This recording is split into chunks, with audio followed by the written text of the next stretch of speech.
pour vous aider à mémoriser les chapitres 4 et 5 sur la cinétique chimique. Macroscopique et microscopique. J'ai concocté une chanson qui reprend point par point vos cartes mentales. C'est l'outil idéal pour réviser tout en gardant le rythme. Et l'aval, c'est de réactif.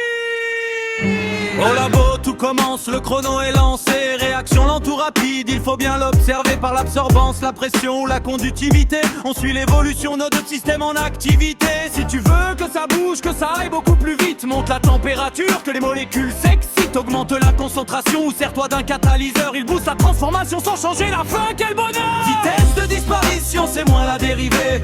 De disparition des réactifs, vaut moins la dérivée de la concentration, soit par rapport au temps. Vitesse d'apparition, le produit est né. L'apparition des produits vaut la dérivée de la concentration, ce à rapport au temps. Cherche le temps de demi-réaction, le fameux T1,5 quand la moitié de l'avancement final a franchi le milieu.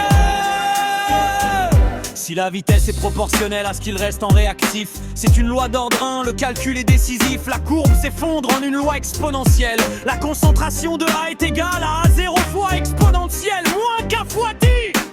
C'est une règle éternelle. Ici le T1,5 est un vrai petit rebelle. Il ne dépend pas de la concentration sur 20, sirop la me s'y retirer.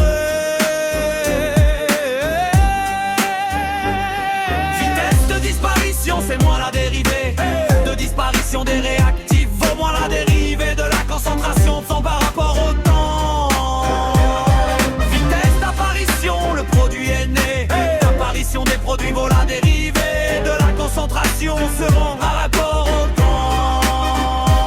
Plongeons dans l'infiniment petit là où tout se fracasse. Pour qu'une réaction ait lieu, il faut que le choc efficace passe. Si l'orientation est bonne et l'énergie suffisante, les liaisons se brisent dans une danse exaltante. Vois le site donneur, riche en électrons, vers le site accepteur, il lance ses munitions. Une flèche courbe dessine ce mouvement précis. De l'excès vers le défaut, le mécanisme est ainsi défini. Garogène, hétérogène ou même enzymatique, le catalyseur change tout, c'est vraiment fantastique. Il ne se contente pas de presser le mouvement, il crée de nouveaux actes élémentaires intelligemment. Consommé au début, régénéré à la fin, il modifie le mécanisme pour un succès serein. Apprenez vos formules, visualisez les flèches. Dans l'examen final, ne tombez pas dans les brèches. Révisez vos cartes, scannez les QR codes avec le prof ami, vous avez la méthode. Vitesse de